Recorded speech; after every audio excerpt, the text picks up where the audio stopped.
la efectividad de las dietas, tema que empezamos un poco a ver eh, la clase anterior, ¿no? Cuando estábamos hablando, que incluso vimos el uso de Google Trends para buscar las tendencias de búsqueda. Bueno, vamos a un poco retomar parte de lo que vimos en la clase pasada para verlo nuevamente, reforzar quizá y partir de ahí hacia lo que sigue.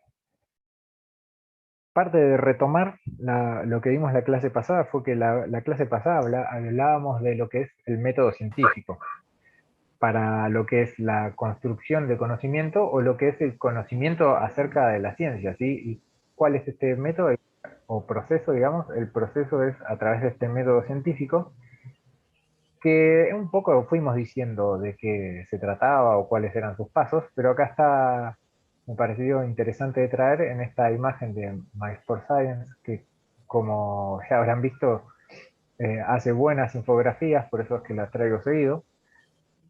Pero bueno, ¿en qué constaba o en qué consta este método científico para la construcción de lo que son los conocimientos? Y bueno, tiene un inicio, ¿no? Que va a ser por este lado, donde está y se empieza a través de la observación, ¿sí? O el ver y leer acerca de un tema, o de una temática, sí, o de una materia.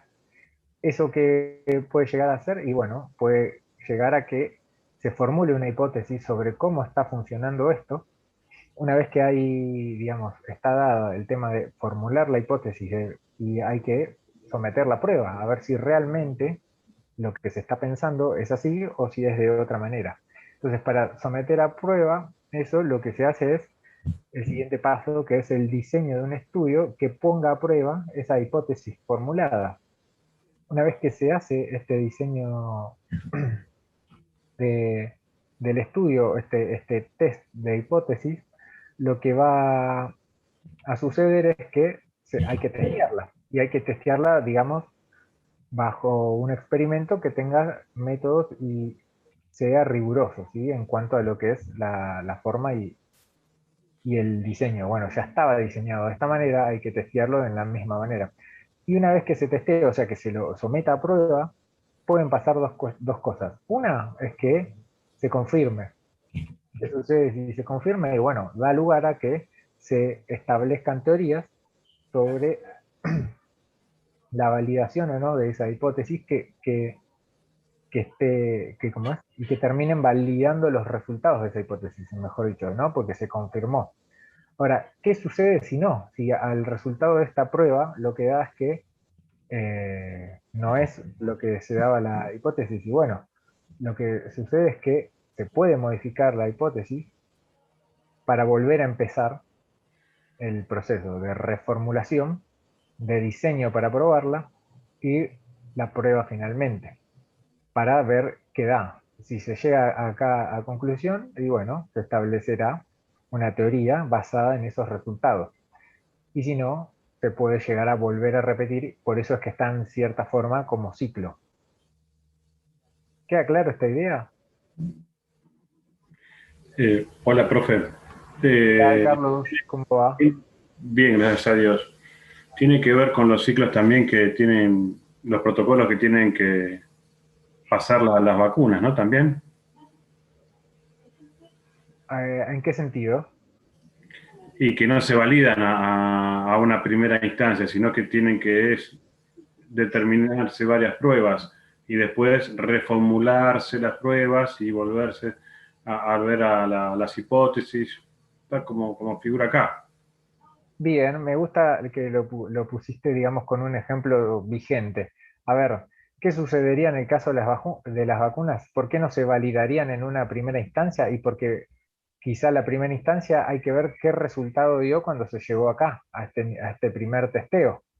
Digamos, una vez que se hizo el primer testeo y que eso es lo que va a permitir. Quizá hubo un primer resultado negativo que hizo que empiece el ciclo para la modificación de la hipótesis, formularla nuevamente y poner digamos, elaborar los métodos de prueba y finalmente someter la prueba hasta que se llegó al resultado, digamos, por ahí estaba cerca pero no se dio, entonces ahí es donde se genera la nueva hipótesis, el nuevo diseño para probarla y lo que es la forma de experimentar. Si Bueno, bien la de salvedad, hecho, se reformularon varias vacunas justamente por algunos problemas,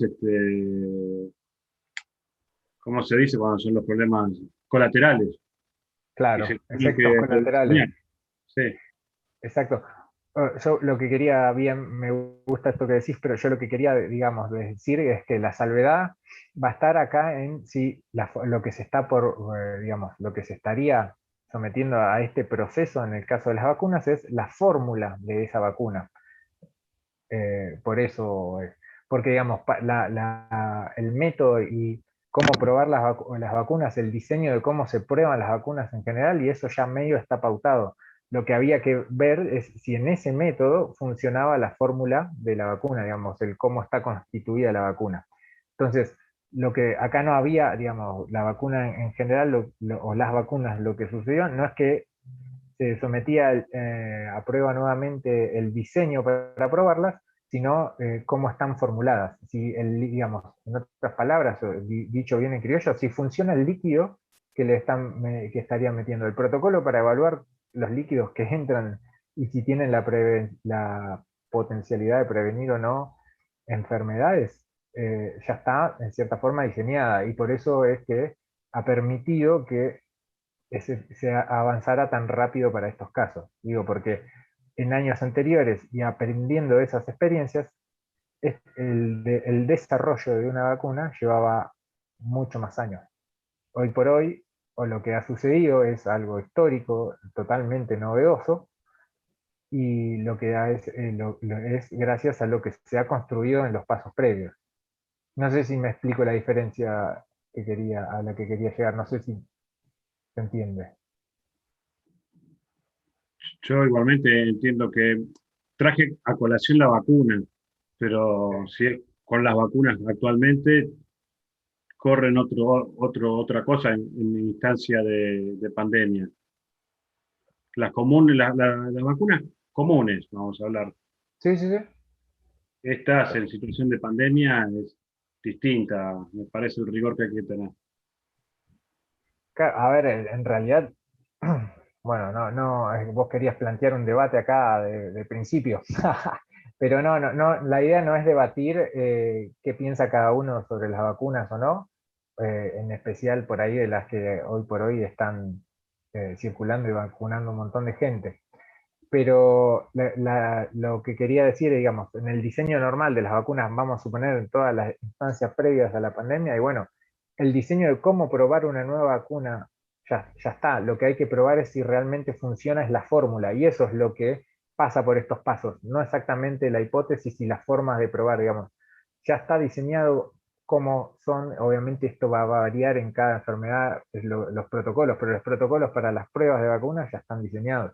Lo que sucede es que, según qué enfermedad sea, variarán los tiempos que se le dan de prueba a ver hasta dónde se lo sigue. Eso es a lo que intentaba decir antes. Sí, Bárbaro. Bueno, sigo entonces.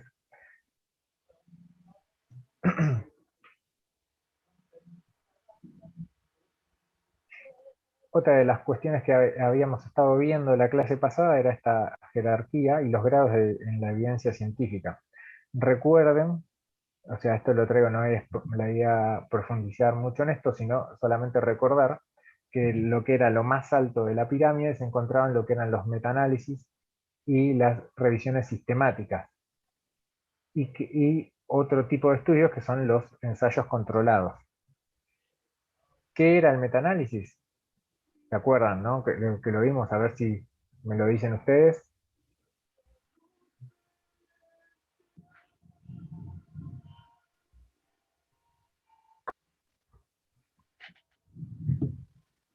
¿Esa fue la respuesta? no, estaba esperando a ver que alguno responda. Estamos re olvidados, parece. Yo me incluyo, Pues, ¿eh? está bien, puede pasar. Recuerden que entonces los ayudo. Recuerden que lo que es un metaanálisis o una revisión sistemática es eso, es una revisión del estado de situación de la información respecto de un tema. Entonces, respecto de ese tema hay que buscar qué estudios hay hechos sobre eso. Entonces hay que elegir el criterio a tener en cuenta, ¿no? En qué tipo de estudios, porque vimos mismo recién en la pirámide que hay distintos tipos de estudios que constituyen a la vez distintos grados de la evidencia científica. Entonces, la revisión lo que hace es eso, es ofrecer un estado de situación sobre la información de algún tema en especial.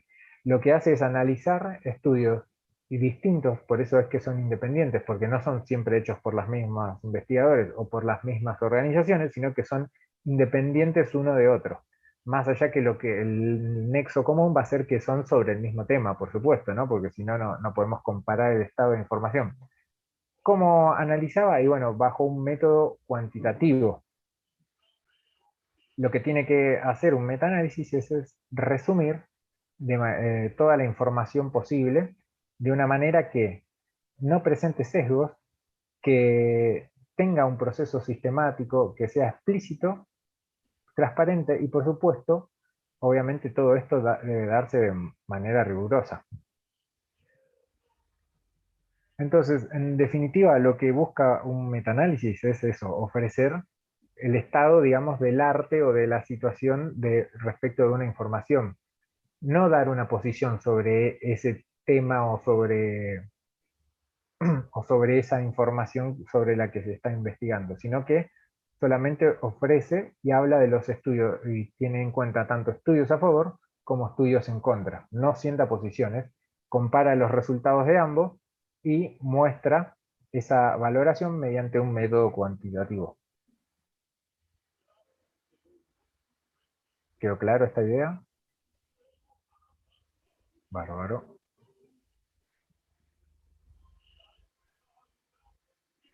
¿Qué habíamos dicho también del tema de los estudios científicos? Habíamos dicho que debían reunir ciertas condiciones.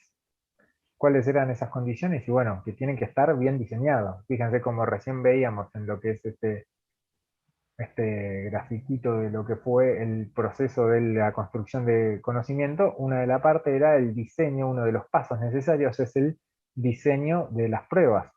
Bueno, esos diseños a la vez tienen que ser buenos, ¿no? Tienen que tener en cuenta muestras grandes, o sea, una gran cantidad de sujetos contemplados. Va, sujetos, digo sujetos, pero lo que se esté evaluando y estudiando tiene que ser una muestra considerable. Tienen que ser transparentes y también, como dijimos, no tienen que haber sesgo.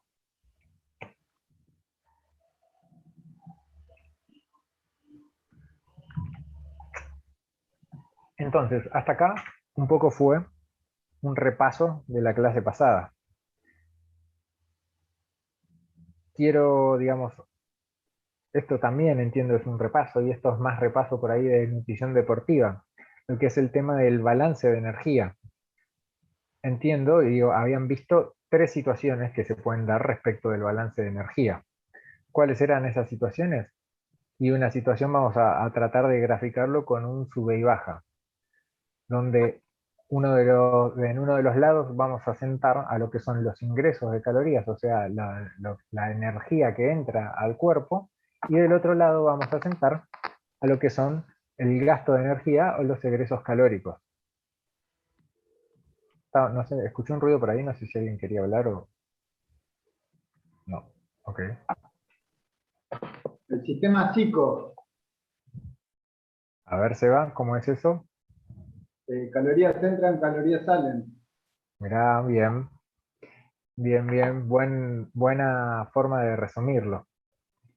Pero bueno, esto de entra y sale, hay varios sistemas para otras cuestiones que hablan así, pero sí, calorías que entran y calorías que salen constituirían lo que es el balance de energía. Por eso acá, pensando en un sub y baja, sentamos de un lado la energía que entra y del otro lado la energía que sale. Cuando se da esta situación como en la imagen, donde están en equilibrio, que están los dos a la vez, o sea, no inclinan el sube y baja para ninguno de los dos lados, o la balanza, si lo quieren pensar de esta manera. ¿Qué sucede? Es una situación de balance energético, ¿sí? ¿Por qué? Porque están en equilibrio y se llama balance energético neutro. ¿Qué sucede en estas situaciones con lo que es el peso y la composición corporal? Y bueno, se va a mantener. Y vamos a hablar, o lo vamos a expresar en estos ejemplos, con grasa corporal, que es, digamos, la forma en que el cuerpo almacena energía. Una de las formas, ustedes ya lo saben que hay otras formas, pero bueno, la forma que trata de guardar o que más cantidad de energía puede guardar dentro del cuerpo es mediante la grasa corporal. Entonces, ¿qué sucedería en esta situación de equilibrio o de balance energético neutro? Eso, peso y composición corporal van a ser mantenidos. Dijimos que eran tres situaciones. Entonces, otra de las siguientes puede ser acá, donde uno de los componentes pesa más que el otro, ¿sí? ¿Qué pasa? Cuando los ingresos calóricos son los que pesan más y hacen que pesan más que los egresos calóricos, es otra situación respecto del balance. En este caso lo que Sobrepeso. va... ¿Cómo? Sobrepeso. Y Superávit. a ver, las dos cosas están bien. ¿Qué pasa? La situación respecto del balance va a ser un balance energético positivo. O otra forma de llamarlo es un superávit de calorías, ¿sí? Pensando si hablamos como en términos presupuestarios, sería superávit. Económico. Términos neutros. Términos económicos, es verdad, pero yo pensé en presupuesto digo, ¿cómo es? Si recaudo más, si tuviera que recaudar, más también, por eso lo pensaba desde ese lado. Pero bueno, en términos económicos, que también va, porque es economía de energía, si lo pensamos de esta manera. Ujú. Entonces, esta situación de balance positivo, lo que va a dar como resultado es, lo que bien decía el compañero, un aumento en el peso y en lo que es una modificación en la composición corporal, por eso pusimos aumento de grasa corporal. Y la tercera es, Ahí está, mirá, la va a decir Carlos. no, cuando el ingreso calórico es menor y los egresos calóricos lo superan. Entonces hay una disminución del balance energético y es negativo. Muy bien, Carlos, bien. Bien, exactamente, esta situación es la de balance energético negativo, que cómo va a afectar al peso y a la composición corporal, y va a haber una disminución del peso y va a haber una modificación en la composición corporal. Por supuesto que para que esta modificación, digamos, no estamos hilando fino acá, ¿sí? Estamos hablándolo a nivel general. Por eso digo, también va a haber una disminución en lo que es grasa corporal. Después, si nos ponemos finos, tenemos que hablar de equilibrio entre los macronutrientes para que esa modificación del peso sea a expensas de la grasa y no de otro componente del peso. Pero bueno, la idea no era ponerse finos acá, sino, digamos, explicarlo a rangos generales, que entiendo, no les estoy contando algo nuevo, sino que ustedes ya lo sabían, ya lo tenían visto.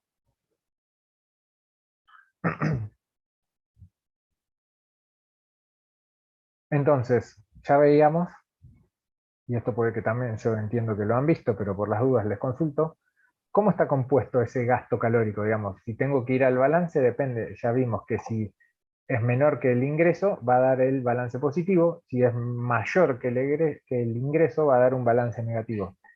¿Cómo está compuesto ese egreso calórico, ese gasto de energía?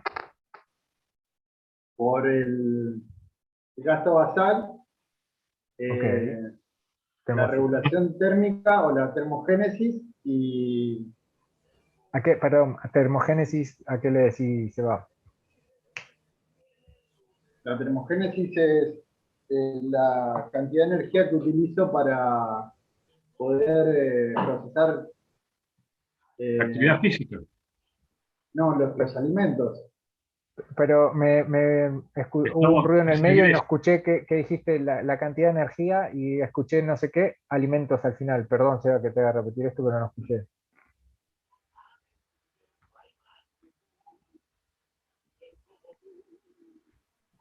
Se nos puso en mute. No, no Seba, dije, está sí, muteado. Estás muteado. Capaz se había puesto en mute antes también. Yo no terminé de escuchar. Voy a cambiar el mic, escribió. Va a cambiar el micrófono.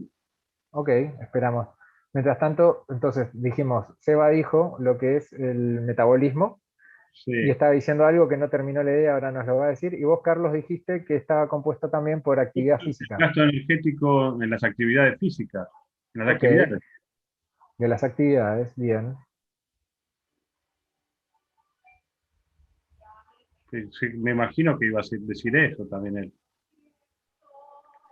Yo imagino lo que iba a decir, pero no lo llegué a escuchar, entonces no quiero decirlo. Quizá lo puede decir algún otro, o algún otro sabe también a qué se estaba por referir. Termogénesis. Sí, él dijo termogénesis. Profe, creo que dijo gasto energético basal, si no me equivoco, y después dijo termogénesis. Bien, estaba explicando a qué se refería con termogénesis y ahí fue donde se nos hizo este lío de micrófono. Exactamente, ahí fue cuando se cortó. Pobre, qué presión, lo estamos esperando todos.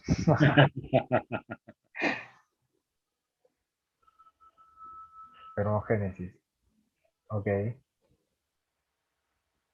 Bien, está bien lo que dice Seba, yo no sabía desde dónde lo decía, por eso, digamos, el término completo del nombre es termogénesis inducida por los alimentos. Así que es el gasto que supone la digestión de los nutrientes para que estos nutrientes después ingresen al torrente sanguíneo y se distribuyan en las células de todo el cuerpo. Eso dicho a grandes rasgos. La energía que necesita el cuerpo para digerir los alimentos que se nutren. Exactamente. Eso es termogénesis. Exactamente. Hola. Hola, ahí se te escucha bien. Ok. Sí, profe, estaba con unos auriculares medio pelo.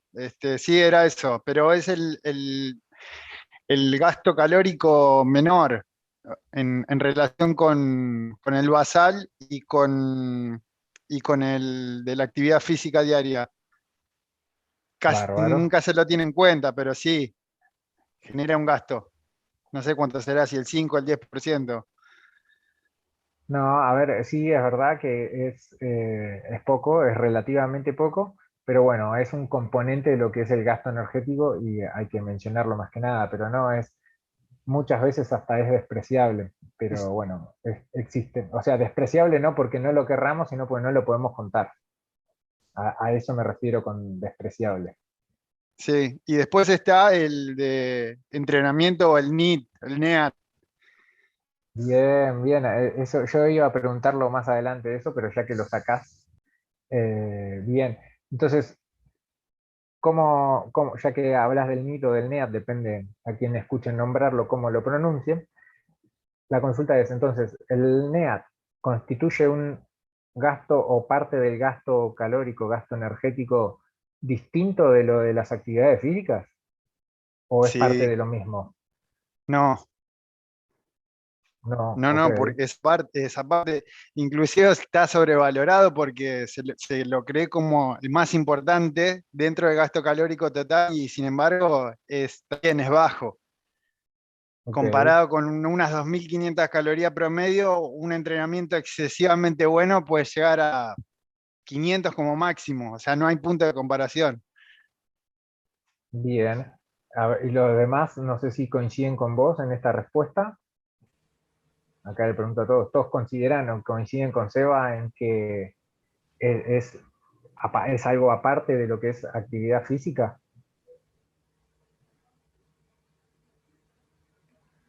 Tatán, tatán. Yo, perdón, pero me tuve que levantar para cerrar la persiana. No No lo hay escuché. problema. Pero si lo dijo Seba, yo creo que debe estar bien. Ajá, palabra santa, dicen todos. ¿Qué presión te están poniendo, Seba? Sí, sí, es muy estudioso, Seba. No, nada que ver.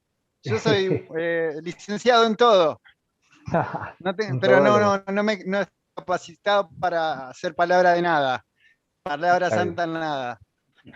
Bien, me gusta ese baño de humildad.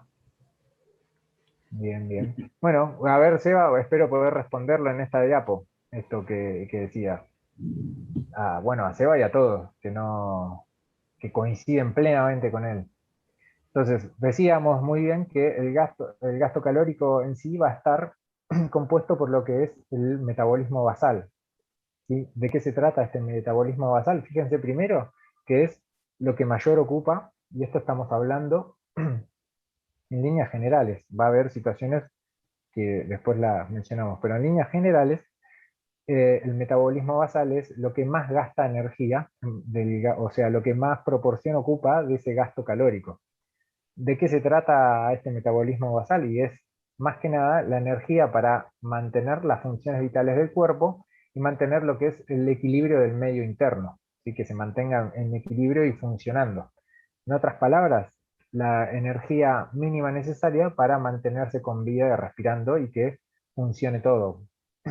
Aunque eso implique el que uno esté quieto y tirado en la cama las 24 horas. Digamos, eso implica un gasto de energía, que es eso, mantener el corazón circulando, el corazón no circula, ¿no? El sistema circulatorio, que el corazón bombee para que el sistema circulatorio funcione, la función respiratoria, bueno, acá la circulación, como decíamos, está gasto cardíaco, lo que son las distintas reacciones del metabolismo, también el mantenimiento del tono muscular, ¿sí? La actividad del sistema nervioso y, por supuesto, mantenimiento de lo que es la temperatura corporal. Después está, y el más pequeño es este, que era el efecto termogénico de los alimentos o la termogénesis, inducida por los alimentos. ¿Por qué inducida? Y porque es el aumento que proporciona el poder ingerir algo, ¿sí? La energía que va a llevarle al cuerpo el poder realizar la digestión para obtener los nutrientes de esos alimentos. Y por supuesto, esto se va a dar posterior a la ingesta. Y finalmente está lo que es aportado por la actividad física. Y este es variable, ¿sí? Suele ser alrededor de un 30%, si es una persona con sedentaria o muy poco activa, anda alrededor del 30%. Pero ¿qué sucede? Esto es variable, ¿sí? Este incluso depende cuál sea la actividad física, porque, digamos, ¿por qué va a variar? Porque va a depender de el peso corporal que tenga el sujeto, lo que es la cantidad de masa muscular que posea, el nivel de entrenamiento que tenga. Recuerden, y esto lo van a saber ustedes mucho mejor que yo, que el nivel de entrenamiento lo que termina dando es, obviamente, eficiencia para un montón de cuestiones, tanto de los movimientos como incluso de funcionamiento del cuerpo. Piensen que un sujeto entrenado, al tener un sistema más eficiente, lo que hace es, por ejemplo, un corazón que en vez de latir 70 veces por minuto para poder mantener todo en orden y funcionando, capaz que late 58. Y eso estamos hablando de menor frecuencia cardíaca, que no es ni mala ni buena, sino demostrando en este caso que es más eficiente, ¿sí? Porque con cada latido necesitan menos latidos para hacer que la sangre llegue a todo el cuerpo. Y bueno, y por supuesto también va a depender este gasto calórico de lo que es la intensidad y duración de... Esperen que están hablando al chat. La intensidad y duración del ejercicio. Sí. Los MED. Los MED es una forma ¿cómo es? De medirlo. Profe, Sí.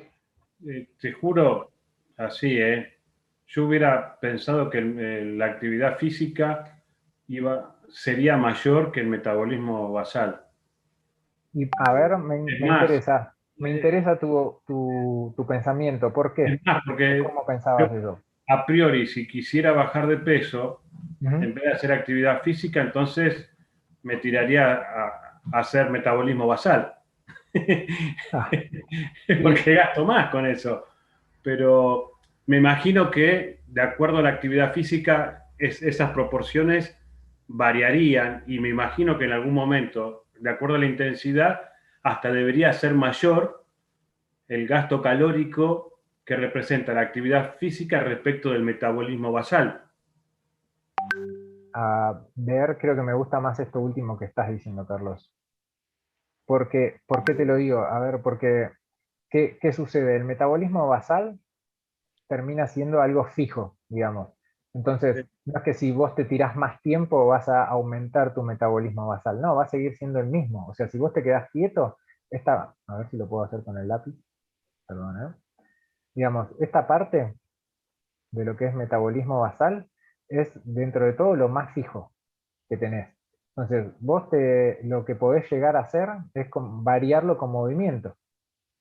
Como, por eso digo, me gusta más esto último que estás diciendo. ¿Y Que de qué va a puede, variar que esto sea variable? Y bueno, depende de cuál sea tu nivel de entrenamiento, la intensidad y duración que hagas, obviamente la frecuencia con la que vos tengas actividad física, o realices, mejor dicho, actividad física. Porque si vos no haces nada y te dedicas a estar tirado, en realidad vas a estar solamente con esto. Obviamente si comes vas a sumar este gasto también, pero listo, ya está, se te acabó, este gasto lo estás reduciendo, por lo tanto incluso tendrías que, digamos, para equiparar, bajar más tus ingestas. Y no es, Igual, profe, sí, igualmente, o sea, el gasto basal va a tener una relación estrecha con la cantidad de masa muscular que tenga. O sea, a mayor cantidad de masa muscular, el gasto basal va a ser más alto en comparación con una persona que tiene sarcopenia. también pensé algo de eso. Incluso dentro de la actividad física, el metabolismo basal también no aumenta.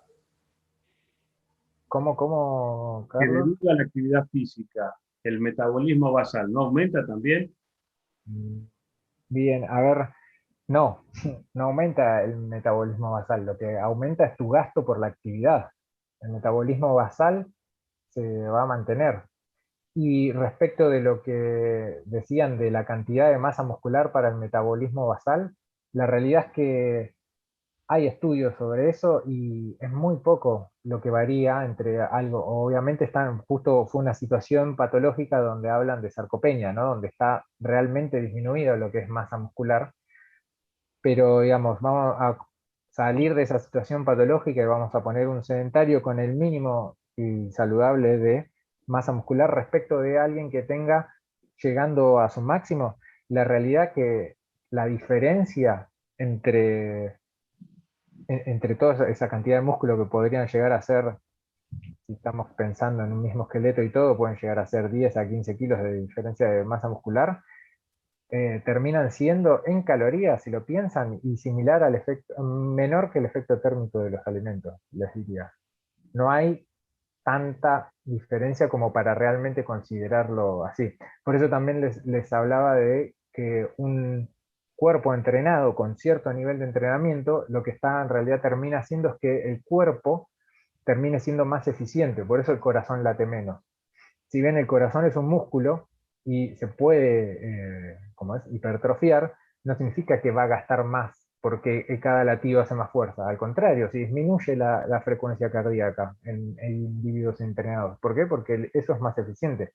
El Claro. metabolismo basal termina estando manteniéndose o incluso al ser más eficiente requiere menos gasto todavía, puede incluso disminuir. Pues digamos, ya que estamos entrando en este tema, hay otras situaciones donde, y que no pasa en todos los casos, pero digo, se da más que nada por ahí en mujeres. ¿Qué sucede con las mujeres que tienen como ventaja, o que les ha sido ventaja durante muchísimos años, y quizá en la vida del hoy por hoy no lo es así, porque son estilos totalmente distintos? ¿Qué tienen como ventaja? Y que las mujeres fácilmente pueden llegar a bajar su metabolismo basal. Entonces, quizá una mujer que esté realizando una dieta muy restrictiva y cuando el cuerpo ve que esa energía no es la suficiente, ¿qué hace? Pumba, empieza a gastar menos para que esa energía sea la suficiente. Entonces, bajando de esta manera su metabolismo basal, mantienen todas las funciones de la misma manera. Y si están con el objetivo en pérdida de peso, esto termina siendo contraproducente porque no lo logran, ¿sí? Con dietas restrictivas que les hicieron bajar su metabolismo basal, terminan no funcionando como realmente se quería. A ver, esperen que voy a decir, solo queda menos de un minuto, lo acabo de ver. Solo quiero decir que resalté esto de intensidad y duración, porque digamos, si la actividad física es lo suficiente, tanto en frecuencia como en intensidad y en duración, puede llegar a representar el doble del metabolismo basal. Un deporte, ahí está. Entonces, el secreto no es quedarse quieto, sino moverse. ¿Sí? Hay deportes. Ahí está. Ahí Dejo está. de compartir acá para que no nos quedemos hablando solo, pero bueno, que se entienda eso, ¿sí? El metabolismo basal va a quedar. Lo podemos duplicar si nuestra actividad física es lo suficiente. Si no, va a representar un 30% o más o menos de lo que es del gasto total. Pero si no, puede duplicar, aunque sea el metabolismo basal. O sea que sería mucho más grande el gasto que está generando.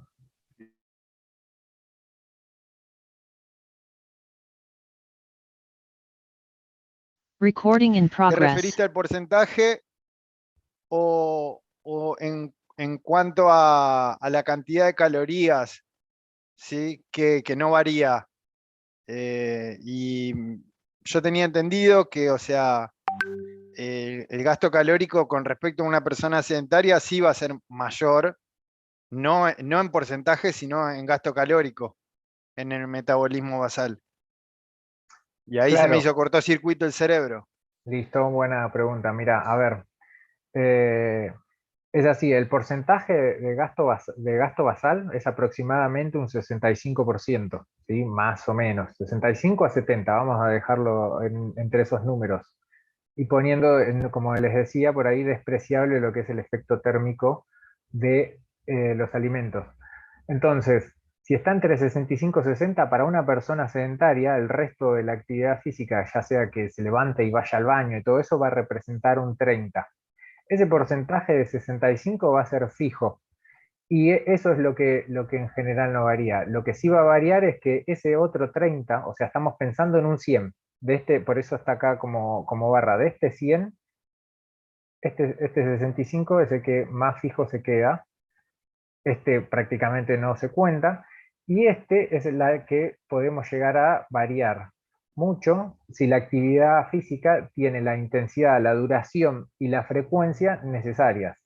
Tal es así, por ejemplo, que sucede en nadadores, por ejemplo, cuando estamos hablando en un buen nivel de competitividad, y este gasto en nadadores, o sea, este de acá, el de la actividad física, puede ser en total, y acá sí te lo paso a calorías y no a porcentaje, en el doble de calorías de lo que representaría el porcentaje de gasto calórico del metabolismo basal.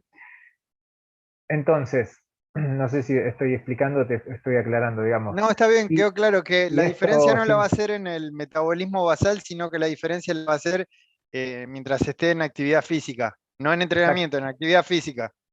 exactamente. Entonces, Perfecto. porque, ¿qué pasa? Si yo aumento lo suficiente mi actividad física, va a aumentar mi gasto total, lo que hace que en porcentaje termine pareciendo más chico el gasto, el metabolismo basal, pero porque en realidad fue que el otro componente es el que aumentó mucho. O sea, aumenta mucho el otro, achica este.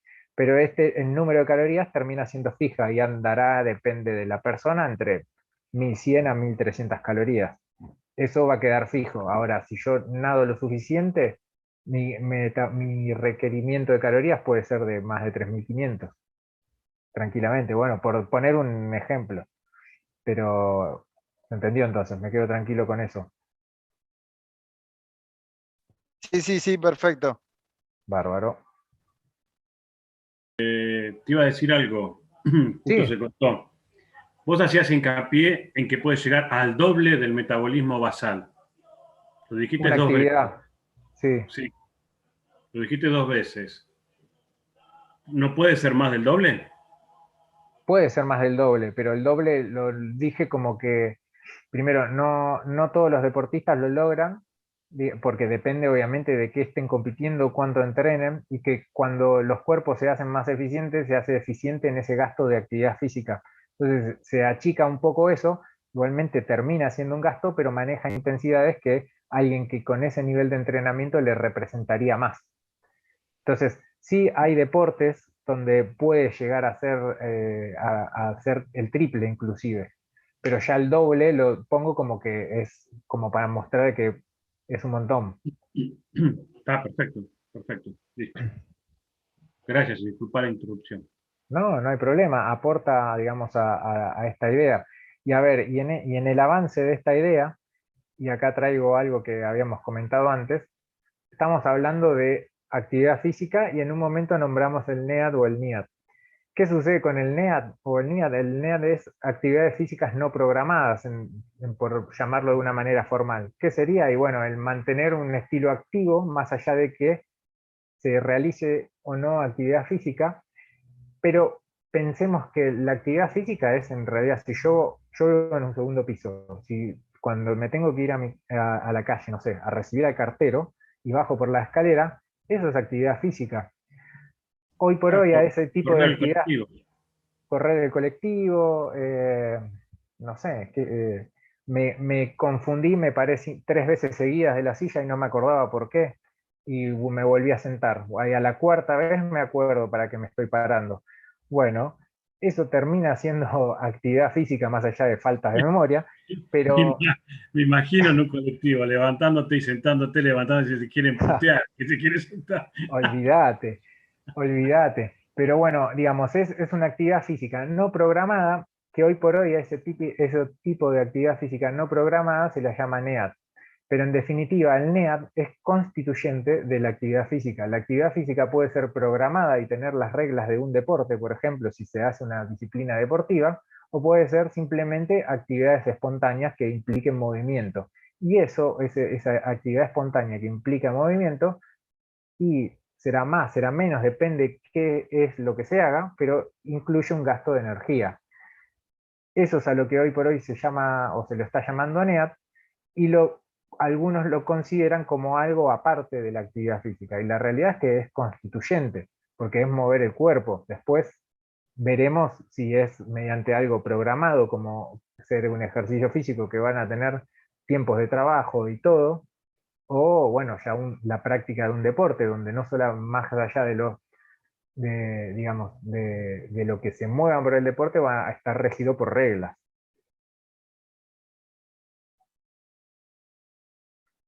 Pero bueno, se entendió, sería ejercicio más actividad física no programada, o como se llama es el NEAD o NIAT.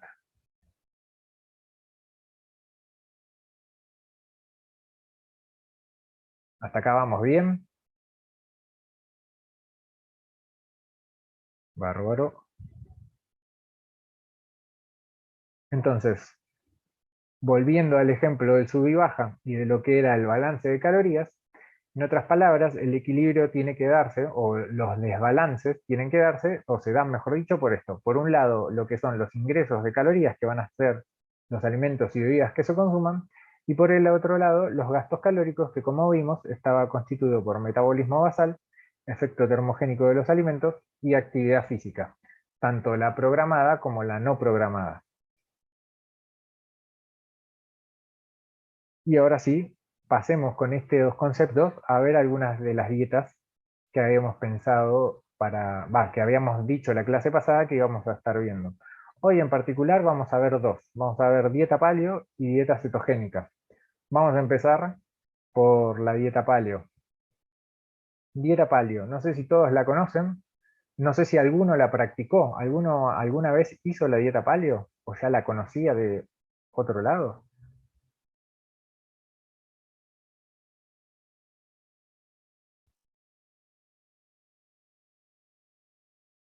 No, dice Carlos. Voy a tomar el silencio Paleolítica, que tenía que comer solamente lo que comíamos cuando éramos, lo que comían nuestros ancestros. Bien, Agustín, va por ahí, va por ese lado, digamos. Como bien dijo Agustín, digamos, lo que hace es una época de lo que se llama las edades de la Tierra, ¿sí? La edad paleolítica o el periodo paleolítico en la historia de la Tierra era un periodo de hace un par de millones de años, donde ya habían homínidos, ¿sí? Que por supuesto hay que contextualizar, esos homínidos tenían otro contexto, ¿sí? Vivían de cazar y de recolectar. Entonces, en ese cazar y recolectar, la comida no estaba disponible todo el tiempo al alcance de la mano como quizá pasa hoy. En los mejores de los casos, ¿no? Porque así todo hoy también tenemos situaciones donde hay gente que no puede hacer eso. Pero bueno, a lo que voy era un estilo de vida distinto también, ¿no? O sea, el tener que salir a buscar los alimentos, el caminar kilómetros para quizá conseguir algunas bayas que masticar. Bueno, ese estilo de vida, o eso es lo que pregona en cierta forma este tipo de abordaje nutricional o esta dieta, es el estilo de vida de eso, pero quizá no hacen hincapié, o habría que ver si hace hincapié en lo que es el contexto, que nadie de los que está acá hoy, o por lo menos de los que practicaban la dieta paleo, no es que salían a cazar sus alimentos y a recolectarlos, sino que era con determinada selección de alimentos. Vamos a ver un poco, digamos, lo que tiene de bueno la dieta paleo es que tiene una página web que la hizo su creador, o sea, es una dieta creada por una persona que se llama Rob Wolf, y tiene una página web que acá en imagen la pueden ver abajo, está el enlace disponible. Después esto le va a quedar a ustedes para, si quieren visitar la página e interiorizarse mejor. ¿Qué dice Rob Wolf acerca de la dieta paleo? Y dice que es la forma más saludable de comer porque es el único enfoque nutricional que va a trabajar con la genética de cada uno para ayudarlo a mantenerse delgado, fuerte y enérgico. Digamos, ahí destaco dos cosas de este primer párrafo. Digamos que algo que te mantenga a mantenerte delgado, fuerte y enérgico suena cuanto menos atractivo. Entonces quizá quieran saber más. Ahora, otra cuestión que dice en este primer párrafo también es que trabaja con tu genética. Como que suena a que te la van a modificar, suena raro. No, no sé si es eso a lo que apuntaba, digo, suena por lo menos raro. Entonces, bueno, a tener en cuenta, digamos, estas son obviamente afirmaciones del creador de este tipo de enfoque. ¿Qué más hay en esta página? Y bueno, tiene un listado de alimentos que considera bien para comer y otros alimentos que son considerados para evitar.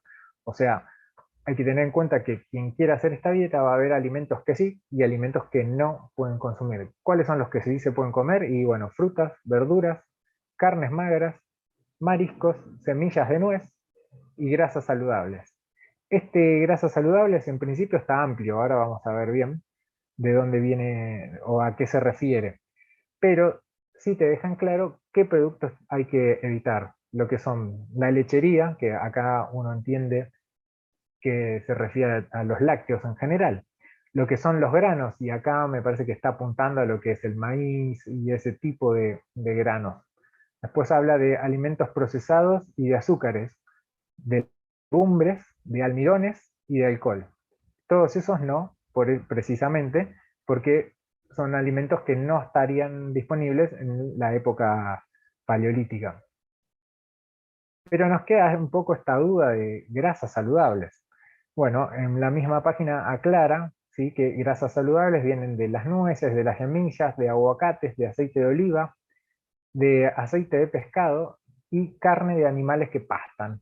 ¿Sí? Animales que no pastan no tienen grasa saludable, según este abordaje, o según acá Rob Wolf. Pero, digamos, me sigue quedando dudas sobre de qué habla o cuando dice grasas saludables. Y hace mucho hincapié en el texto de, esto está en la página de ellos, ¿eh? Ah, mira acá, perdón Sergio, no te había leído, hablaba de comer estilo cazador, exacto, comer estilo cazador-recolector de hace millones de años.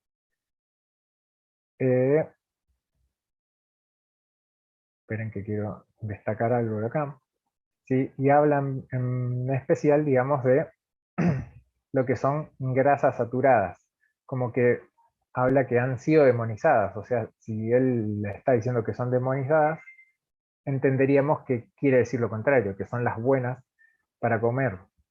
Bueno, acá es donde por ahí hace cierto ruido, digamos que habría que aumentar la ingesta de grasas saturadas y que esas constituirían las grasas saludables. Por eso es que hace ruido en cierta forma. Pero bueno, a ver, veamos. Así como les decía esto de que están los listados de alimentos que sí y los listados de alimentos a evitar, están, digamos, hay otros sitios web que lo que proponen son como los amigos paleo, ¿sí? Los alimentos que sí y los que no. Y están por ahí más separados por categorías. Fijémonos acá, si bien esto está en inglés, pero bueno, para proteínas dicen que sí comer lo que es carne orgánica, no genéticamente modificado, y que sean alimentados con pasto, como decíamos recién, sí comida de mar y huevos. Y no comer granos, que tampoco soja, ni legumbres, incluidos los maní. ¿Qué pasa cuando vemos acá este otro grupo? Sí da que se pueden comer lo que son las batatas, o sweet potatoes, como dicen ellos, y bananas, pero no comer papas comunes, maíz, granos y los alimentos que son derivados de granos. O sea, harinas, en definitiva, o para ese lado me parece que apunta. ¿Qué pasa con las grasas? Sí para lo que es comer nueces, sí para lo que es comer ghee. Ghee es un derivado de la manteca, es bien una parte de grasa, de grasa de la manteca que está como permitido. Y aceites, ya sea de palta, de coco, de oliva, de nuez. Y lo que no comer son maní y aceites de canola, de soja, de maíz y aceites hidrogenados en general. Y bueno, y después da obviamente más idea, pero digo, con estos grandes grupos más o menos nos da una pauta de a qué apunta. En definitiva, digamos, obviamente los que postula comer en algunos casos está bien, no está para nada mal el pensar que se puede comer eso, hay que ver qué estaba comiendo la otra persona, porque la persona antes de hacer este abordaje también. Eso es lo que hay que tener en cuenta cuando se mide el resultado o la efectividad de un abordaje nutricional. Bueno, la idea no es leer grupo por grupo, porque total esto les va a quedar, pero bueno, para que vean más o menos de dónde va la cosa. A ver, acá les quería compartir un estudio que en realidad es del campo de la paleontología, ¿sí? Es de otro lado, pero está bueno ver, ellos son quienes en definitiva terminan analizando qué comían los animales antiguos, prehistóricos, ¿sí? Y bueno, y también han analizado lo mismo en lo que es homínidos. Entonces, en este estudio que se pregunta cuál es la caja que tienen disponible, caja de herramientas de química analítica para poder explorar las dietas de antiguos homínidos, da un poco de idea qué es lo que comían estos homínidos. Entonces, fíjense que en realidad lo que muestra este estudio era que, en cierta forma, comían un poco de todo, ¿sí? Eran omnívoros, había carnívoros que comían mamíferos marinos, ¿sí? Los pastadores, o ¿cómo sería el término llevado al español? Sería, bueno, animales que se alimentan de pastos, ¿sí? Eso, entonces, y esto es a través de analizar el esqueleto de esos homínidos de hace tantos años, digamos, y a través de química analítica. Entonces, en definitiva, lo que sucedía en esos tiempos, y por eso digo, es importante tener en cuenta el contexto, había que sobrevivir, y el sobrevivir implicaba comer lo que sea, aunque no esté disponible en el momento, o bueno, ni siquiera se sabía que era comestible, tenía más o menos forma comestible, y bueno, había que probar para sobrevivir. Piensen también que en esa época la esperanza de vida no es la esperanza de vida actual. Entonces, con la esperanza de vida de menos de 30 años, y bueno, lo importante era sobrevivir y hacer que la especie sobreviva, tiempo suficiente que alcanzaba para reproducirse. Pero enfrentaban ayunos largos, enfrentaban caminatas enormes y poca disponibilidad de alimentos, o al menos no comparada con la de hoy. ¿Se entiende más o menos la idea, por lo menos de diferencia de contextos? Bárbaro. Todo bicho que camina va a parar al asador. Bien, de ahí pudo haber salido esa frase tranquilamente, aunque no sé si asaban mucho por esa época, pero en algún momento alguien pudo dominar el fuego para utilizarlo de esta manera también.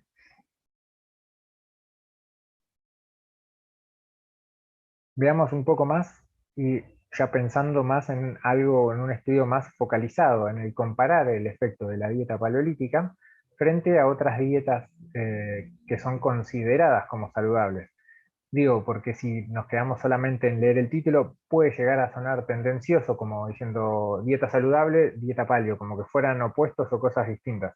Y en realidad a lo que apunta este estudio, o lo que intenta apuntar, es que las dietas que son consideradas saludables, además fíjense que la población en donde está apuntada, ¿sí?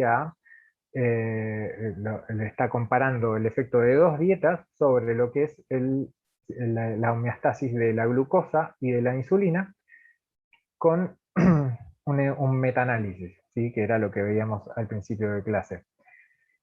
¿Qué dice parte de este estudio? Bueno, tenemos acá el abstract en inglés, yo voy a extraer algunas partes para que se vean, que dice que lo que es el objetivo de este metaanálisis es comparar la dieta paleolítica con otros tipos de dietas sobre la homeostasis de glucosa e insulina en sujetos que ya tienen alteración del metabolismo de la glucosa. Entonces está bueno tener en cuenta que la población en este caso fue personas que ya tienen un problema sobre este metabolismo. Entonces comparó dos tipos de dietas. Este estudio, si no me equivoco, es holandés. Se hizo en Holanda. ¿Por qué? Porque, digo, fíjense acá, dice sobre cuáles dietas, contra cuáles dietas se las comparó. La dieta mediterránea, una dieta que es para diabetes y una dieta que es recomendada por el Consejo de Salud holandés. La dieta mediterránea, no sé si la conocen todos, pero bueno, ha tenido su momento de fama hace un tiempo donde hablaba de lo bueno que era. ¿En qué consiste? Y bueno, es muchas frutas, mucho vegetal, aceite de oliva, ¿sí? Y no me acuerdo, vino también, porque piensen que en esa zona cerca del Mediterráneo está Francia, que es un gran productor de vino, anda cerca Portugal, que también produce un montón de vino. Entonces, digamos, dieta basada más que nada en esos alimentos y cerca del Mediterráneo es la que se conoce como la dieta mediterránea. Pero bueno, fíjense que en general lo fuerte de este tipo de dieta es la cantidad de vegetales que aporta. Entonces, esas dietas consideradas como saludables versus la dieta paleolítica en personas que ya tienen algún tipo de problemas en la regulación de lo que es insulina y glucosa. ¿Qué concluyó este estudio? Que la dieta paleolítica no difirió de otros tipos de dietas comúnmente percibidas como saludables. ¿Por qué resaltó esto? Y porque, digamos, el creador nos decía hace unas diapos atrás, cuando veíamos en la página, que esta era la mejor dieta para evitar todo este tipo de situaciones, ¿sí? Que además te iba a mantener saludable, fuerte y delgado. Bueno, entonces, si es igual, o sea, si sus resultados no difieren de otros, bueno, quizá no sea exactamente la mejor. No estamos diciendo por eso que o no estoy yo intentando decir que por eso sea algo a no tener en cuenta, sino que no es mejor, pero tampoco aparentemente sería peor. Estaría en igualdad de condiciones, al menos en este estudio.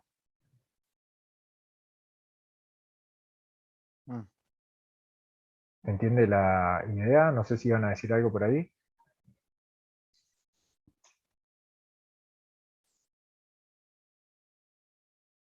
Ok, veamos otro análisis, otro metaanálisis, y que acá lo que habla es de lo que compara es la influencia de la dieta paleolítica en marcadores antropométricos y en enfermedades crónicas.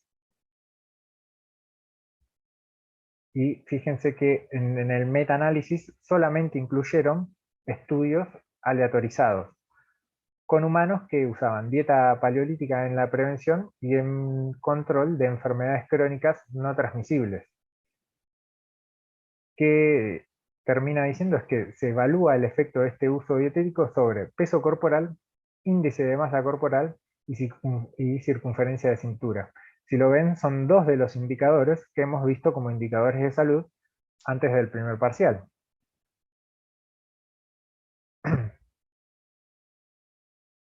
¿De qué habla en los resultados este estudio? Y dice que, dice que en resumen lo que se mostró es que hubo una pérdida de alrededor de 3,5 kilos de peso en las personas que hicieron la dieta paleolítica respecto de las que estaban haciendo las dietas basadas en las recomendaciones. Ahora, lo que mostró también es que había una asociación positiva para adoptar a la dieta paleolítica en relación a la pérdida de peso. O sea, el seguir esta dieta tendría una buena relación con lo que es pérdida de peso. Y el efecto también estaba sobre el índice de masa, por supuesto va a estar en el índice de masa corporal, en lo que es circunferencia de cintura. Pero más allá digamos, de mostrar esta asociación positiva, lo que también dice el estudio es que la dieta paleolítica puede ayudar a controlar el peso, circunferencia de cintura e incluso el tratamiento de enfermedades crónicas, pero que sin embargo se necesitan más estudios con otro tipo de poblaciones y que sean más grandes en la extensión de tiempo. Y de acá quisiera resaltar, él puede ayudar. Fíjense que como un metaanálisis no está sentando posición, sino que está diciendo que posiblemente y recomienda que se hagan más estudios.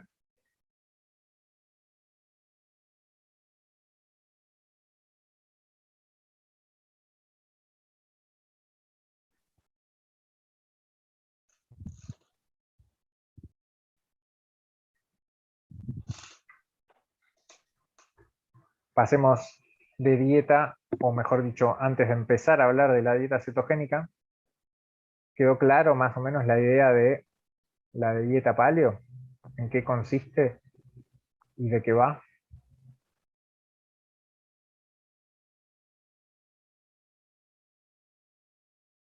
Bárbaro. Sí, Entonces, profe.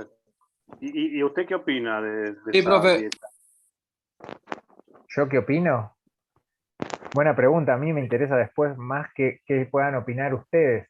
Yo opino, o sea que me lo preguntás, nada, es una buena posibilidad, una variante que en muchos casos puede llegar a ayudar. Lo que sí sucedió con esta dieta es que se había hecho muy popular hace unos años en CrossFit, era un boom, no había crossfitter que no haga esta dieta.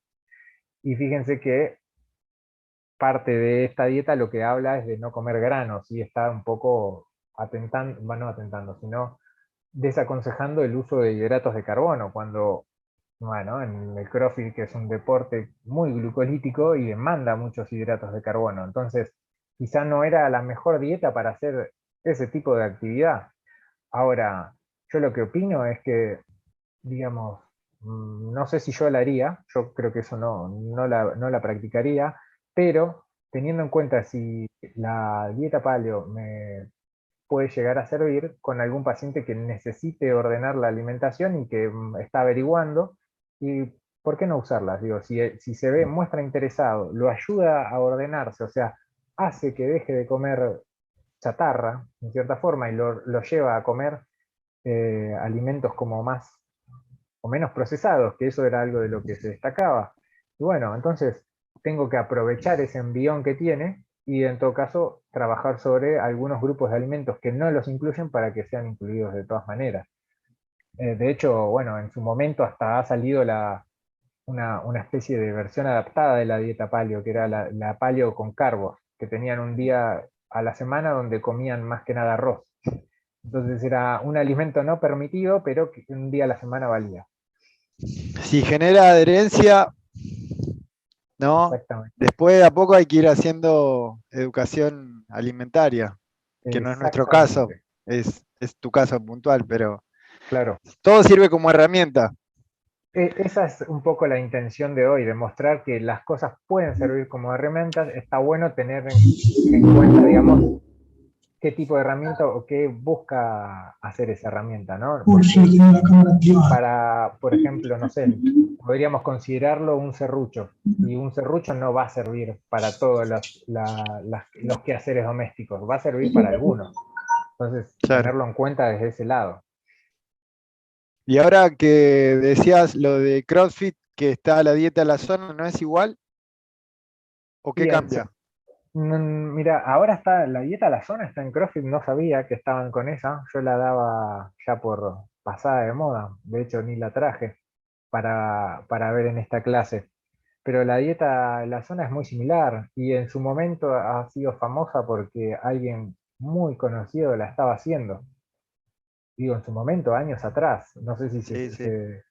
si estamos pensando o si están pensando en quién la hacía, pero Carlos Tevez, el futbolista, la hizo un tiempo en su momento. Y bueno, en ese momento fue como el boom de la dieta de la zona, pero no sabía que ahora los crossfitters se habían pasado a la dieta de la zona. Sí, sí, de hecho Lo- en el libro, o sea, lo nombra en la parte de nutrición, en el capítulo de nutrición está la dieta de la zona. Pará, Seba, ¿de qué libro me hablas? Del Del que... libro de CrossFit, ya Ah, te digo, mira, dame un segundo. sí, obvio.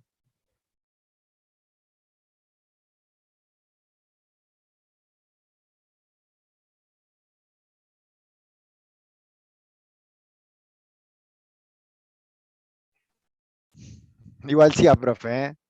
¿Qué cosa? Ah, bueno, no, Sí, así que este, lo busco, es el 2018, ahí lo busco bárbaro. Sí, no hay drama, y, y me meto y le digo. bárbaro. Mientras pasemos entonces a la próxima dieta que tocaba hoy. Y antes, en realidad, de hablar de esta dieta cetogénica, quiero marcar diferencias con dietas que son o que tienen el mismo espíritu, pero que no son exactamente dietas cetogénicas. ¿Cuál es el espíritu, en definitiva, de la dieta cetogénica? Reducir el consumo de hidratos de carbono. Entonces, hay que diferenciar, o me parece justo que diferenciar las dietas que son bajas en hidratos de carbono, donde aportan un valor calórico total, o sea, del total de la energía que se consume en el día, menos de la mitad tiene que corresponder a hidratos de carbono.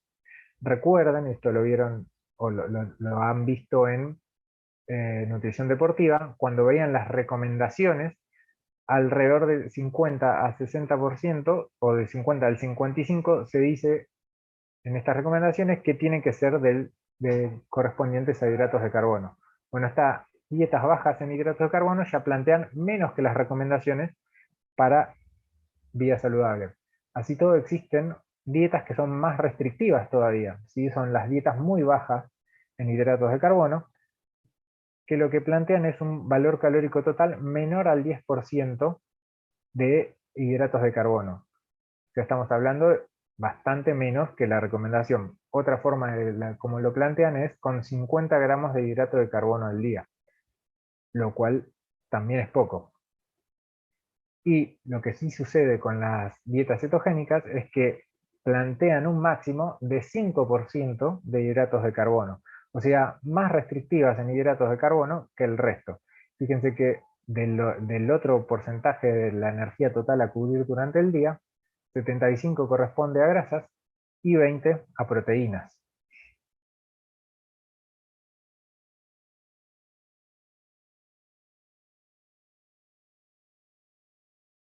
Ah, no había visto que hablaban en el chat.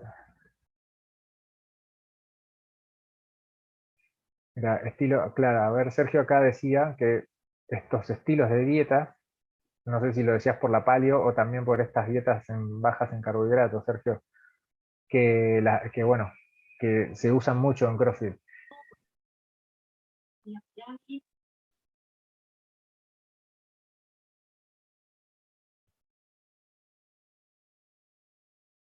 Ahí, Sergio, no sé si vas a...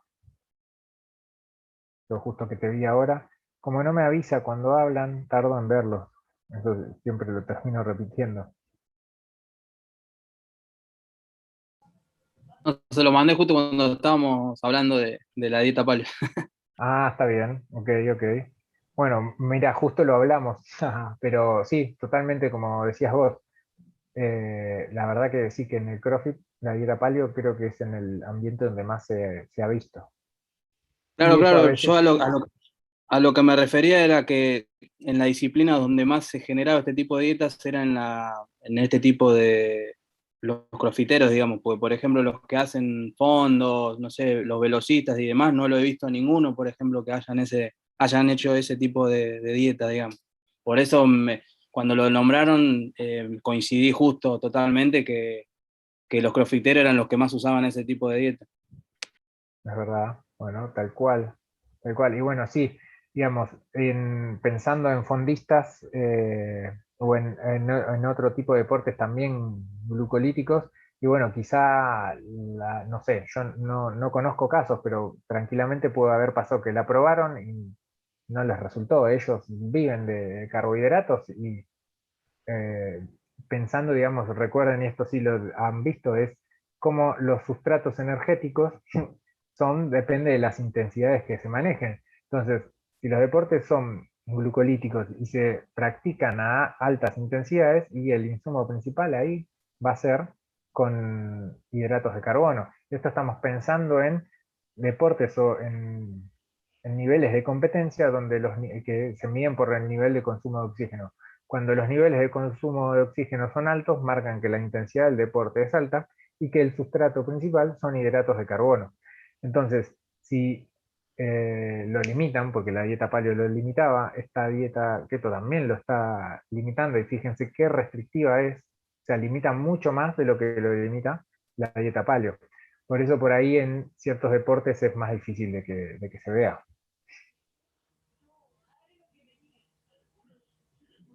Igual trajo un ejemplo de dieta keto con deportistas, lo vamos a ver un poco más adelante. Ahí le envié la página del libro, pero habla de la paleo. Ok, está bien, pero vale. ¿Verdad? Porque lo da como archivo para descargar.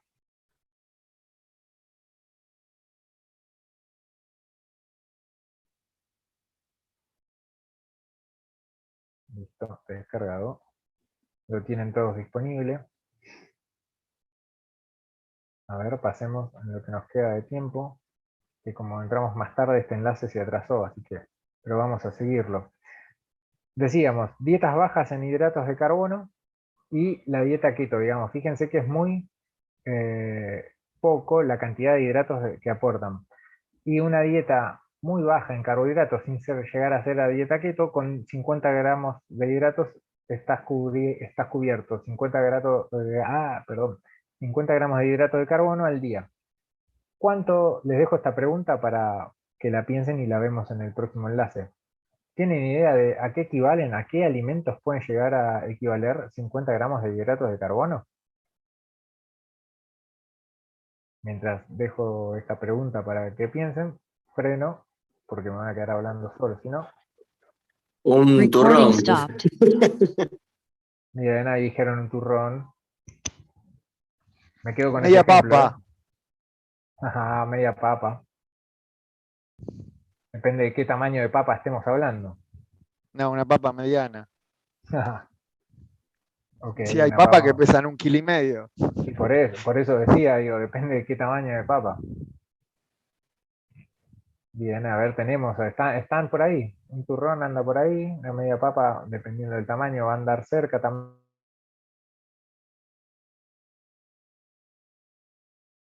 Que pongo a grabar y seguimos. Recording in progress. A ver, nombraron algunos ejemplos por ahí.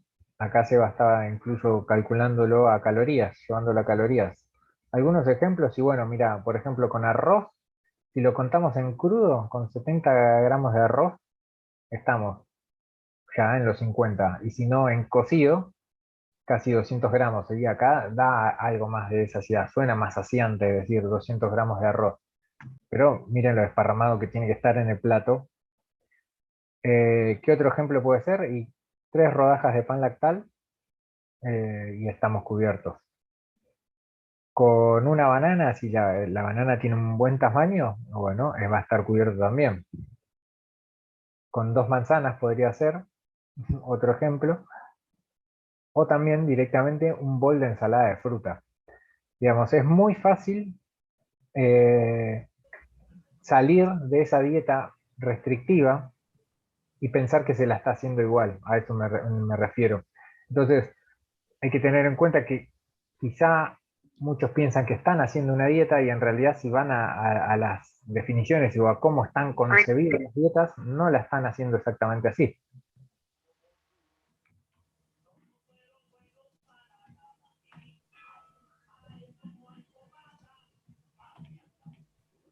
Esto, acá se me perdió una filmina, esto venía de otro lado, así no tiene sentido que lo veamos. Vamos a ver un estudio, ¿sí? Que lo que hace es comparar caloría por caloría dos dietas distintas. Una restringida en grasas y otra restringida en carbohidratos. Y la comparan caloría por caloría para ver cuál de ambas da un mejor resultado en lo que es pérdida de grasa corporal. Si la que restringe grasas o la que restringe carbohidratos. Y en este caso, fíjense, no, ahí está, esta aclaración. No traje todo el estudio, pero sí traje algunas partes. Una es la de este gráfico, que lo que muestra es un poco este cuadro. ¿Qué dice? Primero se dio una dieta inicial, ¿sí? De 2.700 calorías. A esta dieta inicial se la tomó como cero, como está acá. Y lo que se midió después es contra una dieta restringida en carbohidratos y una dieta restringida en grasas. Las dos en igual cantidad de calorías. Ahora, fíjense en este gráfico cuánto bajó. Son 800 calorías menos, o sea, acá está este descenso y a qué corresponde, así que de un día para el otro empezaron a comer 800 calorías menos. Y esto lo sostuvieron por 6 días, lo cual, en principio yo les diría que es poco para decir qué tan efectiva es una dieta. Pero bueno, este estudio estaba hecho así.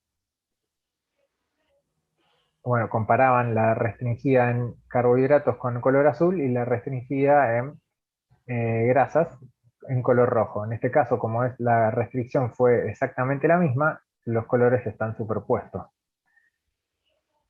¿Qué más contaba este estudio? Bueno, veámoslo con los gráficos para que pueda llegar a verse. Este gráfico de la izquierda lo que muestra es lo que es la masa grasa, el porcentaje de variación, ¿sí? Cuánto varió en la masa grasa en ese tiempo que se siguió esta dieta, y el análisis se hizo por DEXA. Fíjense lo que es la dieta que restringía las grasas, que es la roja, muestra que hubo una mayor variación en lo que es el tejido adiposo. Ahora miren este otro gráfico que también comparaba ambas dietas, pero en este caso lo que compara son el tiempo en días con la diferencia que hay en peso entre el momento inicial y el momento de finalización. Y fíjense como en este caso, lo que es la dieta reducida en grasas mostró tener menor efectividad en lo que es la reducción de peso. Ahora, la dieta reducida en carbohidratos mostró una diferencia de un poco más de 2 kilos. Ahora, la consulta es, si lo pensamos para obesidad, ¿no? Y pensando en este tipo de población, porque fíjense que el estudio se hizo en personas con obesidad. Entonces, la definición misma de obesidad es un exceso de tejido adiposo. Entonces, lo que se pretende en un obeso es que mejore su peso a expensas del tejido adiposo. Cuando este mismo estudio, en un gráfico al lado del otro, me muestra que es más eficiente una dieta reducida en grasas para disminuir el tejido adiposo que la dieta reducida en carbohidratos. Sin embargo, bajó 2 kilos o un poquito más. Entonces, ¿a qué corresponde ese descenso de peso si no es a masa adiposa? Y bueno, ahí es donde hay que preguntarse, ¿realmente vale la pena si se quiere disminuir el tejido adiposo, hacer esta dieta si bajo de peso, pero no de lo que lo tengo que bajar?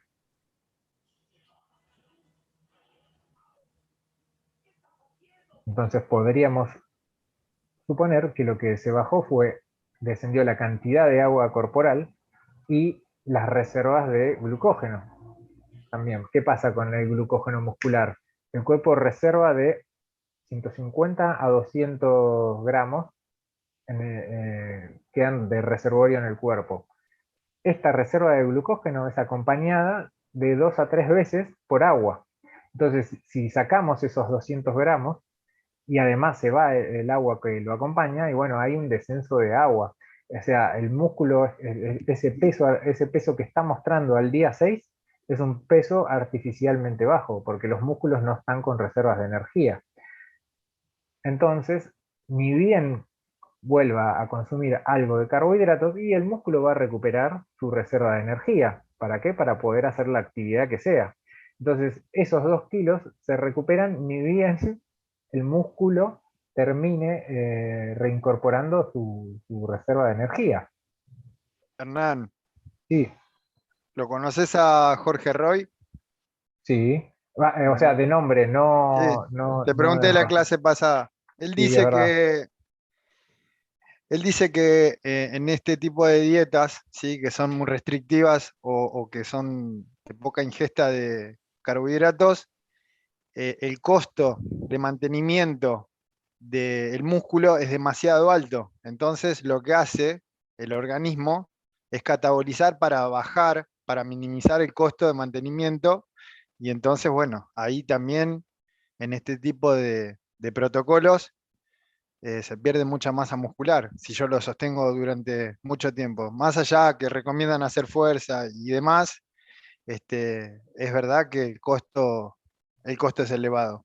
Si yo tengo una cantidad alta de masa muscular, una cantidad elevada. ¿Vos qué pensás Claro, de eso? y a ver, y en definitiva, quizá puede que no, hay que ver cómo está el resto de la dieta. Acá solo, en este estudio por lo menos, que eso es lo que estamos viendo, hablaba solo de calorías totales, no me hablaba cómo estaba compuesto el resto de la dieta.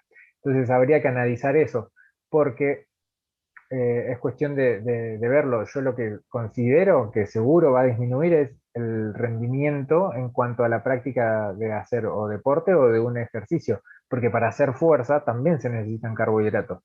Si bien lo podría llegar a conseguir el carbohidrato del momento a través de degradación de proteínas, y bueno, esas proteínas que va a degradar, porque las proteínas no tienen un almacenamiento en el cuerpo, y bueno, muy probablemente venga de por ahí.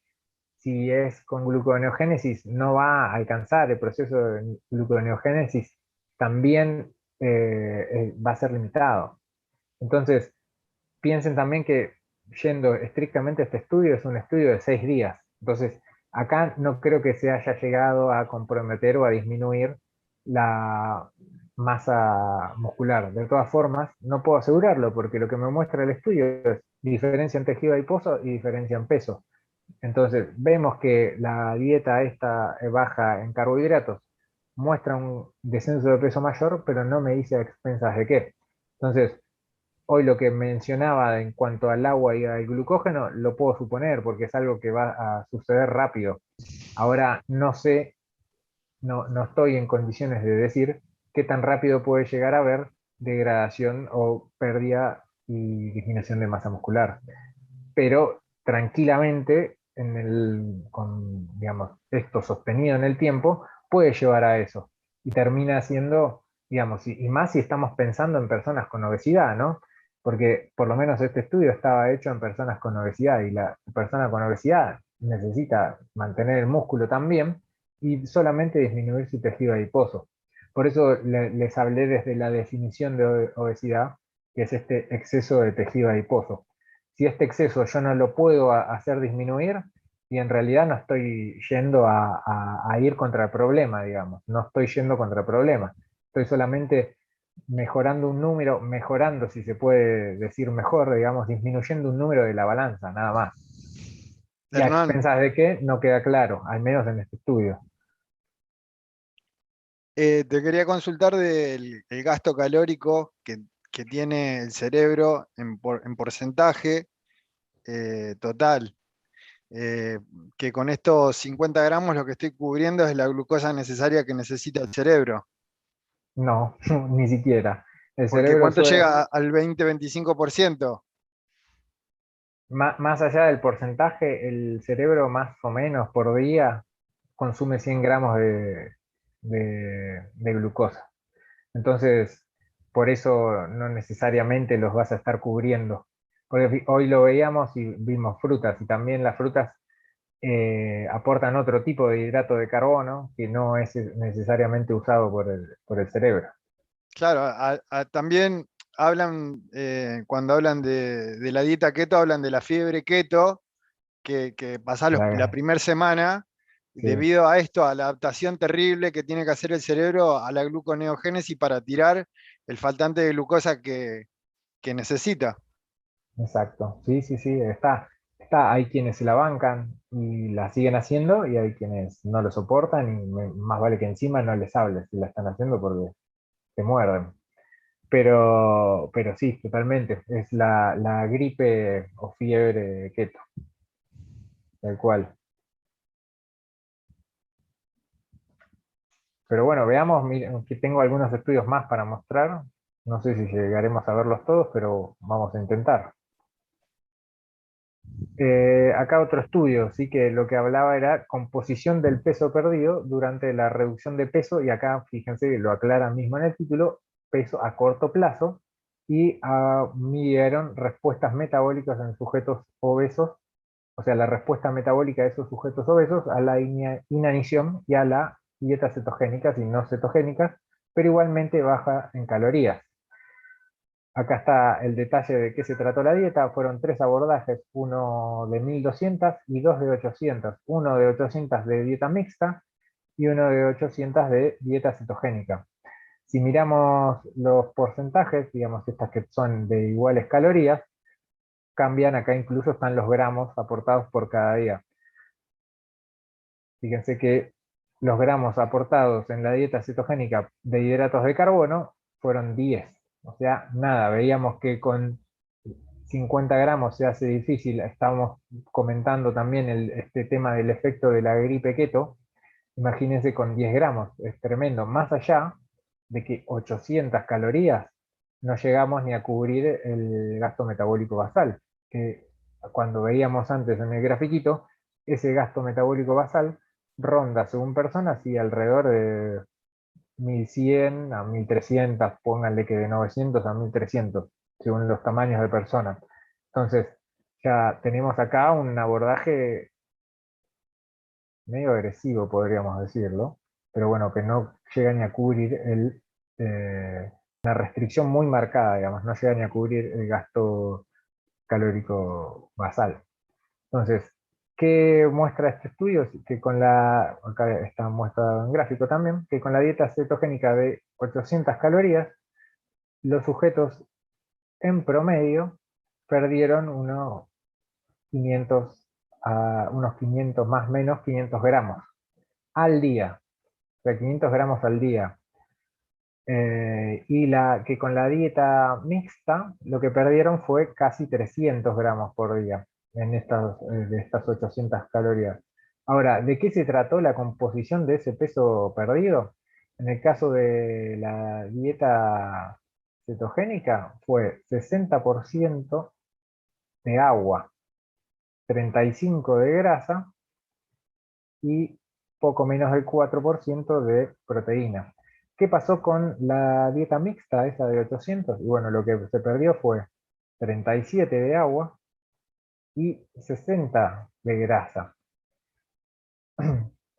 Y de nuevo, y bueno, y muy similar en lo que es la cantidad de proteína. Bueno, nada, para tener en cuenta, de nuevo lo mismo. Digamos, si no me hace exactamente perder tejido adiposo, y en sujetos obesos, que son los que tienen que perder tejido adiposo, y bueno, puede llegar a ser cuestionable esto. Acá es eso que les comentaba, pero expresado gráfico. Entonces, otro estudio distinto que habla de efectos metabólicos de la pérdida de peso de una dieta muy baja en carbohidratos en comparación con otra dieta isocalórica, también en sujetos con obesidad abdominal. En este caso fueron 88 los sujetos que participaron y lo que se comparó fue una dieta muy baja en carbohidratos planificada con una alta en carbohidratos y el tiempo de este estudio fue de 24 semanas. ¿Qué sucedió? Que vieron en estos resultados y que la pérdida de peso fue similar en ambos grupos. ¿Qué más decían? Fíjense que lo que es, acá empiezan a hablar de algunos valores de lípidos, ¿sí? Que la dieta muy baja en carbohidratos hizo descender los triglicéridos, pero que aumentó el colesterol unido a las lipoproteínas de alta densidad. Ahora, ¿en qué concluyó? Y que en condiciones de misma cantidad de calorías, tanto dietas muy bajas en carbohidratos como altas en carbohidratos resultan en una pérdida de peso similar. Otro estudio, y acá llegando a deportistas. Este estudio se hizo en 8 ciclistas de resistencia bien entrenados con 2 tipos de alimentación.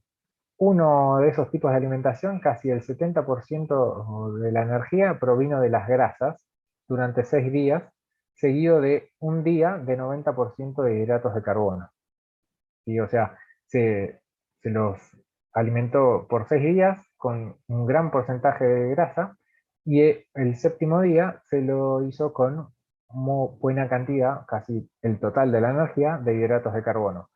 Versus el otro grupo, donde tuvo ese 70% en los primeros 6 días, pero de hidratos de carbono. Y el séptimo día también tuvo el 90% de hidratos de carbono.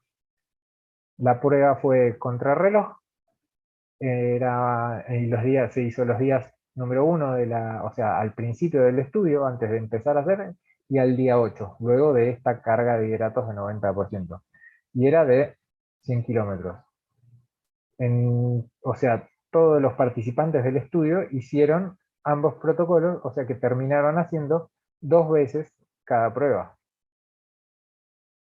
¿Qué resultado se vio? Que los que comieron mayor cantidad de grasas oxidaron mayor cantidad de grasas. Pero sin embargo eso no se tradujo en un aumento del rendimiento. Hernán, Y acá ¿podés ir explicado para atrás? sí, cómo no, Disculpa. a la diapo anterior. Sí. Ahí estamos.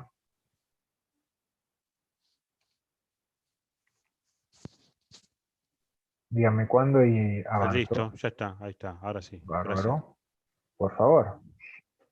Entonces, recapitulando lo que decía, o sea, una mayor ingesta de grasas implica una mayor oxidación de grasas.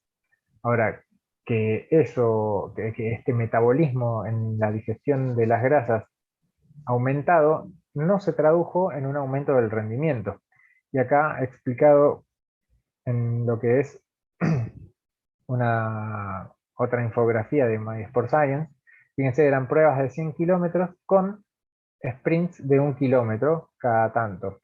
Y el tiempo total, fíjense que fue de 2 horas 33 minutos para quienes tuvieron las dietas altas en carbohidratos y quienes tuvieron las dietas altas en grasa tuvieron 3 minutos de diferencia. O sea, 3 minutos más, o sea, fueron 3 minutos más lentos. Lo cual, para abordaje deportivo, indicaría que no estaría siendo, al menos para ciclistas, la mejor opción. Hasta ahora igual estos fueron estudios en corto plazo. Veamos otro distinto. Encontré uno de a largo plazo. Y este se hizo en hombres y en mujeres con obesidad abdominal y al menos un factor de riesgo para síndrome metabólico. O sea, nada que ver a deportistas de esta población. Comparemos algunos de... Esperen, quiero ver que no me haya... o sea, durante un año, eso sí creo que ya lo había dicho, y se evaluó peso, composición corporal y algunos marcadores de riesgo metabólico. Entonces veamos un poco qué dice esta dieta. Acá compara la baja en carbohidratos con la baja en grasas. Respecto a lo que es la grasa corporal, fíjense que vamos a esta columna que es la del cambio, está la base de cómo se empezó y cómo se finalizó. El cambio, hubo un mayor descenso de tejido adiposo para los que hicieron la dieta baja en carbohidratos, para este estudio. Y pensando en lo que es pérdida de masa libre de grasa, fíjense que en este caso también fue mayor para los que hicieron la dieta que es baja en carbohidratos. O sea, sirve, para este estudio demostró que hay una mayor pérdida de masa adiposa, pero también hay una mayor pérdida de masa libre de grasa. Entonces, las conclusiones de estos estudios lo que terminaron diciendo fue, que si las condiciones son similares en energía y de manera planificada, ambos abordajes dietéticos resultan en una pérdida de peso similar. Y con lo mismo similar también en cuanto a composición corporal. Veamos último estudio y con esto ya terminamos. Este es más nuevo, fíjense, es de marzo de este año y es una dieta cetogénica para mujeres sanas, jóvenes y de peso normal, donde también se midió el colesterol. Entonces fueron 24 mujeres que participaron de esta dieta, donde se dio una dieta cetogénica, por supuesto bajo en carbohidratos, durante 4 semanas, y se siguió de otra dieta de control, que es la de la Agencia Nacional de Alimentos. Este estudio es sueco, o sea, la Agencia Nacional de Alimentos es la de Suecia, que también por 4 semanas.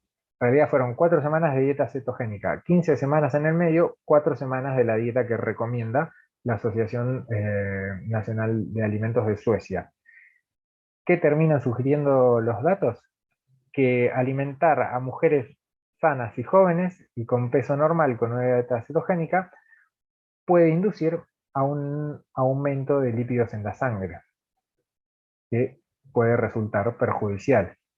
Entonces, otro estudio que dice que quizá la dieta cetogénica puede marcar un aumento en colesterol. Entonces, para terminar, en definitiva, lo que buscábamos con la clase de hoy es no llegar o no fomentar la pelea de cuál dieta es mejor, sino tener una idea de que a cualquiera pueda llegar a servir, pero no así todas las dietas son para todos. O sea, es tiempo de no buscar como posicionar la dieta de que uno es favorito quizá, o su dieta favorita. En definitiva, eso ha sido todo por hoy. Recording stopped. No sé si hay alguna consulta o duda. Creo que, o sea, obviamente que la calidad es esencial, ¿no? Lo más importante, la selección de alimentos y después tener en cuenta el superávit o el déficit calórico de acuerdo al objetivo que yo busque. Pero no hay mucho misterio en esto, ni tampoco hay una dieta milagrosa, es matemática pura. Bien, a ver, coincido con vos, digamos, el tema por ahí pasa en que muchos buscan resultados más rápidos y esos resultados rápidos hay que ver a costa de qué son o cuál es el costo de esos resultados rápidos. Lo que vende acá es no hacer esfuerzo por las cosas, no acá, sino en general. Entonces va por ahí. Pero bueno, más allá de que lo estemos diciendo, a veces si uno piensa o tiene ciertas ideas, es difícil salir de ahí. La intención acá no es imponerlas tampoco, sino demostrar de manera lo más objetiva posible. Fíjense que puse estudios a favor y algunos que no. Entonces es más que nada ver que quizá no no hay que apresurarse a decir esta dieta es la mejor y funciona para todos. Más que nada va por ahí. Ahora, insisto, puede funcionar en varios casos, es cuestión de aprovechar esos beneficios. Sí, y también, o sea, volviendo a las clases anteriores, que lo más importante de todo es la composición corporal, porque la balanza no me dice nada.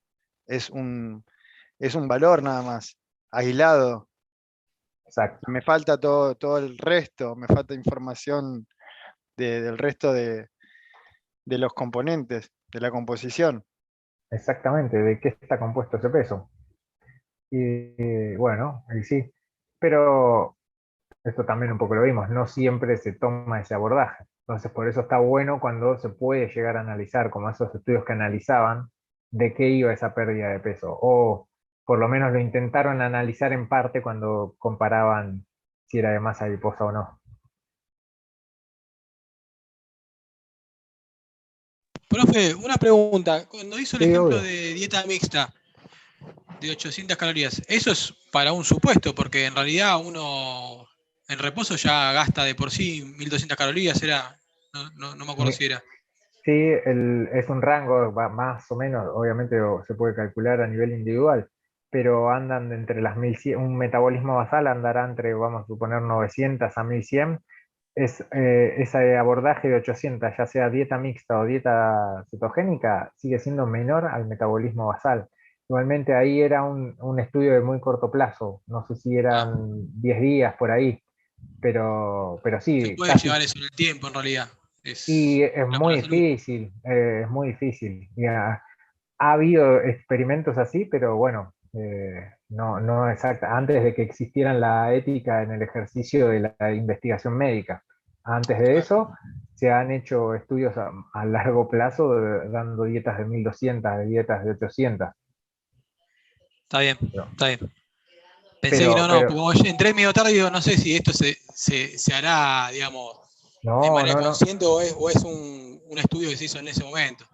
Mira, ese estudio se hizo, creo, no, no me acuerdo ahora la fecha, pero ese ejemplo particular era en algo muy corto plazo. Algo sostenido a largo plazo es prácticamente imposible. Y abordajes nutricionales hace unos años, en los años 90, había un nutricionista muy famoso que atendía a los famosos de la televisión, que daba dietas de entre 800 a 1200 calorías. Bueno, nada, tampoco está bueno eso también, y ahí la gente iba a buscarlo para hacer ese tipo de dietas. Pero bueno, En vez de sí, aflojar el totalmente. helado. ¿Cómo? En vez de aflojar al helado. Claro, tal cual. Susana Jiménez hacía esa dieta. Exactamente, Susana Jiménez fue una de las que la hizo. Vi una película, ya igual se corta, vi una película hace unos Sí. años que era una clínica donde llevaban a los alemanes en la época de la Segunda Guerra y bueno, y le daban sopa, todo el día sopa, y bueno, los llevaban a la desnutrición, o sea, los alimentaban 6 veces por día, pero o sea, no tenían absolutamente nada de calorías y los iban limpiando de esa manera. Era como un reformatorio donde los limpiaban a los hijos no deseados de los alemanes de la Segunda Guerra, Ah, de mira, las ok. altas esferas. Exacto. Era- Bueno, a eso me refería con estudios hechos en épocas previas a la existencia de la ética médica. Exactamente, a este Ya tipo de también, estudios. perdón, ya que estábamos en esto, también estaba la dieta de los chinos que comían arroz y siempre decían, otra vez arroz.